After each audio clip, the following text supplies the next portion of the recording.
Business की कुछ ताजा खबरें आज की इस छोटी सी वीडियो में। आज की फर्स्ट न्यूज जोमेटो के बारे में है और जिसने हिस्ट्री क्रिएट कर दी है। दरअसल जोमेटो ऐड हो चुका है BSE सेंसेक्स 30 में और बन चुका है पहली न्यू एज कंपनी जो कि सेंसेक्स 30 में ऐड होगी और जो कि रिप्लेस करेगी JSW स्टील्स लिमिटेड को, जो कि अपने आप में बहुत बड़ी बात है। और इस एडिशन के साथ जोमेटो में बहुत बड़ा इनफ्लो भी आया है, जो कि आया है 4,362.35 करोड़ का। बहुत बड़ी और बहुत अच्छी न्यूज है जोमेटो के शेयर होल्डर्स के लिए। बढ़ते हैं नेक्स्ट न्यूज पे, जो कि है अडानी ग्रुप के बारे में, जिसने एक और नई एक्विजिशन कर ली है और एविएशन सेक्टर में अपनी मजबूती और टाइट कर ली है। दरअसल Adani defence system and technologies limited ने एयरवर्क इंडिया इंजीनियरिंग प्राइवेट लिमिटेड में 85.8% का स्टेक खरीदने के लिए एग्रीमेंट साइन कर दिया है। पर एयरवर्क इंडिया इंजीनियरिंग प्राइवेट लिमिटेड करती क्या है और कैसे अडानी जी को इससे फायदा मिलेगा, इसके लिए मैं आपको कंपनी का थोड़ा सा बैकग्राउंड दे देती हूँ। तो Airwork India engineering private limited एक बड़ी प्राइवेट सेक्टर मेंटेनेंस, रिपेयर और ओवरहॉल कंपनी है, जो कि range of aviation services offer करती है, जैसे line maintenance, heavy checks, interior refurbishment, painting और एसेट मैनेजमेंट जैसी चीजें इंडिया और ग्लोबल कस्टमर्स के लिए ऑफर करती है। तो इससे आपको समझ आ गया होगा कि अडानी जी ने इतना बड़ा स्टेक साइन क्यों किया है इस कंपनी में। अगर आप पिछले कुछ टाइम से न्यूज को फॉलो कर रहे हो तो आप लोगों को ये बात पता होगी कि अडानी जी एविएशन सेक्टर में अपनी मजबूती को बढ़ाते चले जा रहे हैं और आने वाले टाइम में ऐसा भी हो सकता है कि वो मोनोपोली ही क्रिएट कर ले इस मार्केट में। तो बढ़ते हैं नेक्स्ट न्यूज की तरफ, जो कि है उबर के बारे में और जिसके एंड्रॉइड और आईफोन राइड को लेकर सोशल मीडिया पर डिबेट चालू हो चुकी है। तो हुआ क्या है, मैं आपको शॉर्ट में बता देती हूँ। दरअसल एक इंडियन एंटरप्रेन्योर निराली पारिक ने रिसेंटली लिंक्डइन पर एक पोस्ट शेयर की, जिसमें उन्होंने दिखाया कि कैसे एंड्रॉइड और आईफोन राइड्स के प्राइस में डिफरेंस था। शेयर स्क्रीनशॉट में एंड्रॉइड राइड का प्राइस था 290.79 रुपीज और वहीं आईफोन में सेम राइड का प्राइस 342.47 रुपीज था। तो ये जो 52 रुपीज का डिफरेंस था, इसकी वजह से सोशल मीडिया पर विवाद स्टार्ट हो गया, जिस पे एंड्रॉइड यूजर आईफोन वालों के मजे ले रहे हैं और आईफोन वाले कंप्लेंट पे कंप्लेंट कर रहे हैं। और इसी के साथ कुछ यूजर्स उबर को भी क्रिटिसाइज कर रहे थे, जिस पर उबर ने भी रिएक्शन दिया। उबर ने क्लैरिफाई किया कि मल्टीपल फैक्टर्स फेयर प्राइसिंग को इम्पैक्ट करते हैं। ये फेयर प्राइस का डिफरेंस पिकअप पॉइंट और ड्रॉप ऑफ लोकेशन के वेरिएशन की वजह से था। उबर ने ये भी कहा कि डिवाइसेस टाइप फेयर प्राइस को इन्फ्लुएंस नहीं करते हैं। बढ़ते हैं नेक्स्ट न्यूज की तरफ, जो कि है बिरयानी की डोमिनेंस के बारे में, क्योंकि देश ने इस साल 83 मिलियन बिरयानीज ऑर्डर की हैं, लाइक इनसेन नंबर। और इसमें भी चिकन बिरयानी 49 मिलियन ऑर्डर्स हुई हैं। और इसी के साथ प्लस एक और फैक्ट कि बिरयानी पिछले 9 साल से टॉप ऑर्डर डिश है। किस प्लेटफॉर्म पर? स्विगी। तो स्विगी ने मोस्ट पॉपुलर फूड ट्रेंड्स को रिलीज किया है, जिसमें सबसे ज्यादा दबदबा बिरयानी का देखने को मिला है। मतलब देश सबसे ज्यादा बिरयानी खा रहा है और इसमें भी सबसे फेमस सिटीज है हैदराबाद, बेंगलोर एंड चेन्नई। पर इसके अलावा बिरयानी को कंपटीशन देने के लिए डोसा भी आ चुका है, जिसके 23 मिलियन ऑर्डर्स हुए हैं। उसके अलावा थर्ड पे इडली रैंक कर रही है 7.8 मिलियन ऑर्डर्स के साथ। पर इसके अलावा हमारे प्यारे दिल्ली में छोले भटूरे पकड़ बनाए हुए हैं, चंडीगढ़ में आलू के परांठे और कोलकाता में कचौरी। पर इसी के साथ इंग्लिश का पास्ता भी कहीं पीछे नहीं है। बैंगलोर के एक सिंगल कंज्यूमर ने 49,900 का खर्चा किया है पास्ता के ऊपर। पास्ता का भी क्रेज बिल्कुल कम नहीं है। प्लस देश के लोगों का स्नैक टाइम फेवरेट्स को देखें तो उसमें सबसे नंबर 1 पे चल रहा है चिकन रोल, सेकंड पे चिकन मोमोज और थर्ड पे पोटैटो फ्राइज। इसके अलावा देश के लोग लेट नाइट क्रेविंग्स के लिए सबसे ज्यादा पसंद करते हैं चिकन बर्गर्स को, और लोग अपनी स्वीट एंडिंग करते हैं चोको लावा केक के साथ या फिर चॉकलेट ट्रफल केक के साथ। तो अगर आपका कोई अंग्रेज दोस्त आपसे पूछे कि इंडिया में लोग खाते क्या है तो उसको ये वीडियो जरूर दिखा देना। पर इसके अलावा स्विगी के बारे में एक और न्यूज है उसकी नई मेंबरशिप सर्विस को लेकर, जिसकी वजह से मुंबई के रेस्टोरेंट्स में कंफ्यूजन फैल गई थी। अब केस है क्या, इसके बारे में थोड़ा सा बात करते हैं। तो कई मुंबई के रेस्टोरेंट्स को 1BLC की मेंबरशिप जो कि रिसेंटली लॉन्च हुई थी उसके बारे में, उसके बेनिफिट्स के बारे में नहीं पता था। स्विगी के अच्छे से डायरेक्शन ना देने के कारण 1BLC के मेंबर्स को बहुत सारी प्रॉब्लम फेस करनी पड़ी। लाउंजेस और रेस्टोरेंट्स को ये नहीं पता था कि इस मेंबरशिप के पर्क्स और एक्सक्लूसिव एक्सेस क्या क्या होंगे। अब इस मेंबरशिप के पर्क्स में faster delivery, guaranteed on time service और फ्री ड्रिंक्स और डेजर्ट सिलेक्टेड रेस्टोरेंट्स में मिलने थे और कुछ टॉप ब्रांड से कुछ एडिशनल बेनिफिट भी थे। ये बात तब बढ़ी जब एक एलिजिबल मेंबर को उसकी फ्री ड्रिंक्स रेस्टोरेंट्स के द्वारा कंफ्यूजन के कारण नहीं दी गई और इस पर स्विगी ने दोनों लाउंज और मेंबर से माफी भी मांगी। बढ़ते हैं नेक्स्ट न्यूज की तरफ, जो कि है नोकिया के बारे में और जिसने एक कदम बढ़ा दिया है ब्लॉकचेन्स और क्रिप्टोज की तरफ। तो नोकिया ने रिसेंटली पेटेंट एप्लीकेशन फाइल की है जो डिजिटल एसेट्स इंक्रिप्शन डिवाइस और प्रोग्राम के लिए होने वाली है और इससे कंपनी प्लानिंग कर रही है डिजिटल एसेट्स इंक्रिप्शन मार्केट में एंटर करने की। अचानक से आके कंपनी ने एकदम न्यू मूव कर दिया है और अगर ये पेटेंट नोकिया को ग्रांट हो जाता है तो नोकिया को क्रिप्टोग्राफी और ब्लॉकचेन टेक में, जो कि ग्रोइंग फील्ड है, उसमें अच्छी पोजीशन मिल सकती है। क्योंकि मैंने आपको लास्ट वीडियो में बताया था कि कैसे गवर्नमेंट रेगुलेट कर सकती है क्रिप्टो करेंसीज को नेक्स्ट ईयर से गिफ्ट सिटी में। तो नोकिया के लिए एक अच्छी मूवर एडवांटेज हो सकती है अगर उनको ये पेटेंट ग्रांट हो जाता है तो। लेकिन पेटेंट ग्रांट होने में भी टाइम लगता है, तो आने वाले टाइम में पता लगेगा नोकिया कैसे अपनी इस ग्रोइंग फील्ड में पोजीशन बनाएगा।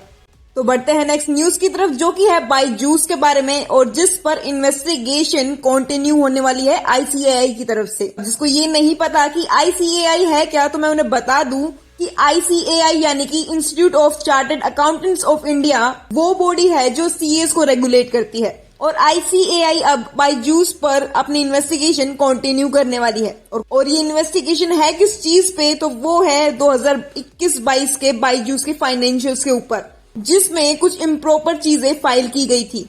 बस उसमें 2022 में 81% का नेट लॉस इंक्रीज हो चुका था और इसी के साथ बस कुछ करोड़ों का ही डिफरेंस था। बढ़ते हैं नेक्स्ट न्यूज की तरफ, जो कि है आदित्य बिरला कैपिटल के बारे में और जिसने अपने बिजनेस को बढ़ाने के लिए इंटीग्रेशन की है ओएनडीसी के साथ। तो आदित्य बिरला कैपिटल लिमिटेड ने अपने 3 कॉन फाइनेंशियल सर्विसेज में लैंडिंग, इंश्योरेंस और इन्वेस्टमेंट्स है उनको इंटीग्रेट कर लिया है ओएनडीसी पर और जिसकी वजह से अगेन वो अपना बिजनेस को एक्सपैंड करेंगे। हाल ही में अगर आपने थोड़ा बहुत भी नोटिस किया हो या हमारी न्यूज को फॉलो किया हो तो आपको पता होगा कि कैसे कैसे बहुत सारी बड़ी कंपनियां अपने आप को इंटीग्रेट कर रही है ओएनडीसी के साथ और उनके इतने बड़े नेटवर्क का फायदा उठा रही है। और इसमें अगर एक कंपनी और देखी जाए रिसेंटली, तो लास्ट वीडियो में भी हमने कवर किया था कि कैसे ओला अपने क्विक कॉमर्स बिजनेस के लिए ओएनडीसी का साथ ले रहा है। सो बढ़ते हैं नेक्स्ट न्यूज की तरफ, जो कि है रेजर पे के बारे में और इसने अनाउंस कर दिया है 1 लाख का ईसॉप्स पूल, जो कि बटेगा 3000 प्लस एम्प्लॉइज के बीच। जिन लोगों को रेजर पे के बारे में नहीं पता, तो ये लोग पेमेंट सॉल्यूशंस प्रोवाइड करते हैं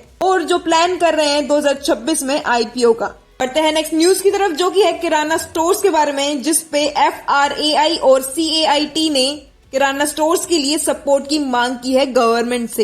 ये केस है क्या और ये 2 बॉडीज कौन है, इसके बारे में बात करते हैं। तो सबसे पहले केस के थोड़े से बैकग्राउंड को जान लेते हैं। तो शॉर्ट में क्विक कॉमर्स की वजह से किराना स्टोर्स को भारी नुकसान झेलना पड़ रहा था। किराना स्टोर के प्रॉफिट्स में भारी मात्रा में गिरावट देखी गई। इसकी वजह से बहुत सारी एप्लीकेशंस गई FRAI और CAIT को। FRAI यानी कि federation of retailers association of India और CAIT यानी कि confederation of all India trades. इनके नाम से ही आपको पता लग गया होगा कि ये रिटेलर्स के लिए और छोटे बिजनेसमैन के लिए काम करते हैं। तो इन दोनों बॉडीज ने ही इस मुद्दे को आगे बढ़ाया और गवर्नमेंट के सामने रखा और अभी दोनों बॉडीज डिमांड कर रहे हैं गवर्नमेंट से एक प्लेटफॉर्म की जो कि ओएनडीसी के भी बियॉन्ड हो, ताकि देश में किराना स्टोर्स को क्विक कॉमर्स प्लेटफॉर्म जैसे स्विगी, इंस्टामार्ट, जेप्टो, ब्लिंकिट से बचाया जा सके। इसी के साथ उन्होंने अनफेयर प्रैक्टिस का भी इल्जाम लगाया है क्विक कॉमर्स पर और ये कहा है कि ये प्लेटफॉर्म्स FDI रूल्स को मैनिपुलेट करते हैं, कंपटीशन लॉज को वॉयलेट भी करते हैं।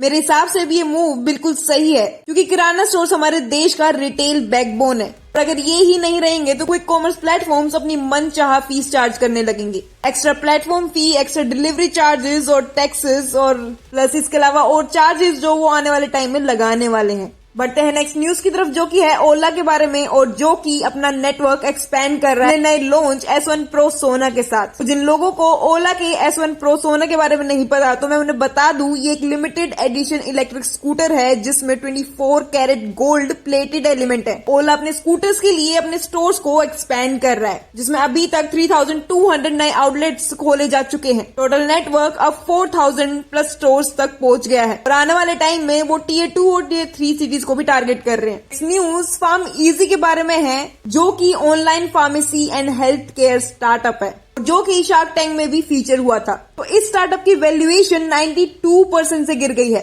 पीक वैल्यूएशन $5.6 बिलियन से अब $456 मिलियन पर आ चुकी है। अब इस वैल्यूएशन के गिरने के पीछे कुछ कारण है, जैसे कि कंपनी के ऊपर डेट का बर्डन बहुत ज्यादा बढ़ रहा था। अलावा आईपीओ के कैंसिलेशन से इन्वेस्टर का कॉन्फिडेंस भी लूज हुआ। थर्ड प्रॉब्लम थी कि global slow down in startup funding, specially in high burn sector, मतलब जहां पे पैसा ज्यादा बर्न होता है। और लास्ट रीजन जिसकी वजह से 92% की गिरावट देखी गई है वो है ऑनलाइन फार्मेसी स्पेस में कंपटीशन इंक्रीज हो रहा है। मैसिव गिरावट हुई है, ये शायद अभी तक का सबसे बड़ी गिरावट थी मेरे हिसाब से, क्योंकि अभी रिसेंटली हमने देखा है कि अनअकैडमी की भी डाउन हुई है। उसके अलावा एक दो स्टार्टअप्स और है जिनके बारे में भी हमने बात करी थी कि कैसे वैल्यूएशन 70 से 80% तक गिरती जा रही थी, और ये तो पीक वैल्यूएशन थी 92% तक गिर चुका है। देखते हैं इस कंपनी का आगे क्या होगा। तो चलिए अब बात करते हैं कुछ इंटरनेशनल न्यूज के बारे में। सो आज की first international news Elon Musk के XAI के बारे में है, जिसने अपनी सीरीज C में $6 बिलियन की फंडिंग रेज कर ली है, और जिससे वो OpenAI और गूगल के डीप माइंड को अच्छा खासा कंपटीशन दे पाएगा। बढ़ते हैं नेक्स्ट न्यूज की तरफ, जो कि है एप्पल के बारे में, और जिसने एक बड़ा डिसीजन को फाइनलाइज किया है। तो वो बड़ा डिसीजन किस बारे में है? तो वो है एप्पल के खुद के सर्च इंजन के बारे में, और जिससे वो पीछे हट चुका है। अब जिन लोगों को नहीं पता कि एप्पल के सर्च इंजन क्या है, तो मैं उन्हें बता दूं, एप्पल कुछ टाइम पहले से अपना सर्च इंजन लॉन्च करने की प्लानिंग कर रहा था, और जिससे कि वो अब पीछे हट चुके हैं कुछ दिक्कतों के चलते, जिसमें सबसे पहला रीजन है कि एप्पल की प्रायोरिटीज कुछ अलग है। एप्पल का ये मानना है कि सर्च इंजन को डेवलप करने में बिलियंस ऑफ डॉलर्स लगेंगे, और उसके लिए एप्पल को अपने और रिसोर्सेज को डाइवर्ट करना होगा, जिससे कि उनका मेन कोर बिजनेस अफेक्ट होगा। उनका दूसरा रीजन AI का रिस्क है, जिसमें AI के एडवांसमेंट सर्च डेवलपमेंट को रिस्की और अनप्रेडिक्टेबल बनाते जा रहे हैं टाइम के साथ साथ, और ये आगे अभी और भी इन्वॉल्व होना है, जिसकी वजह से एप्पल ने अपना एक कदम पीछे ले लिया है। और उसके अलावा अगर एप्पल अपना खुद का सर्च इंजन बना भी लेता है तो उनको $20 बिलियन का नुकसान होगा, क्योंकि गूगल उनको हर साल $20 बिलियन पे करता है आईफोन्स में डिफॉल्ट सर्च इंजन होने के लिए, जो कि एप्पल के लिए बहुत बड़ा रेवेन्यू स्ट्रीम है, और जो कि मेरे हिसाब से एक तरीके से सही भी है, क्योंकि एक सर्च इंजन को डेवलप करना, उसमें सारी इंफॉर्मेशन डालना, बड़ी बड़ी कंपनियों को भी बहुत सारी प्रॉब्लम फेस करनी पड़ती है। अब अगर बात करके चलेगी इंटरेस्टिंग न्यूज की, जो कि है ह्यूमनॉइड रोबोट के बारे में, और जो डेवलप करने वाला है OpenAI। तो OpenAI के एक इनसाइडर ने ऐसा हिंट दिया है कि वो जल्द ही एक ह्यूमनॉइड रोबोट डेवलप करने वाले हैं, पर अभी इसको सिर्फ डिस्कस किया जा रहा है, अभी इस पे काम चालू नहीं हुआ है।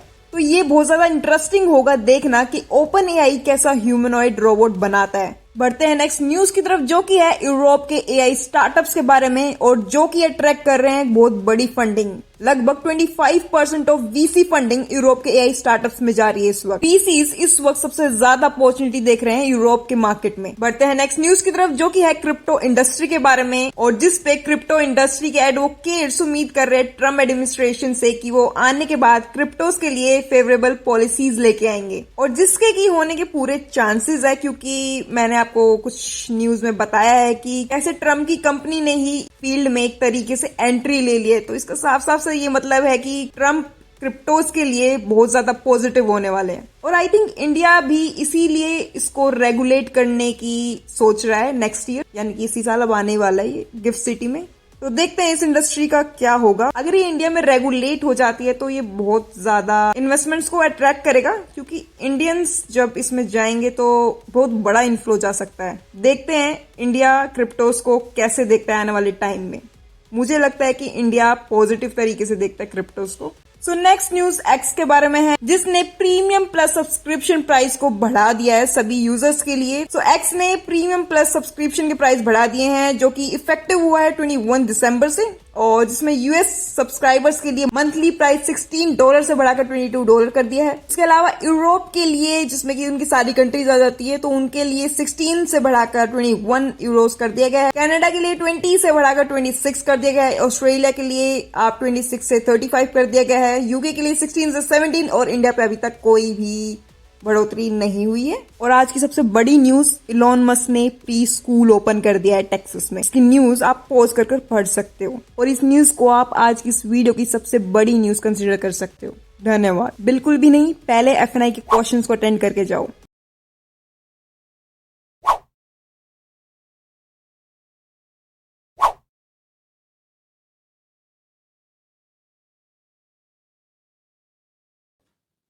अब धन्यवाद।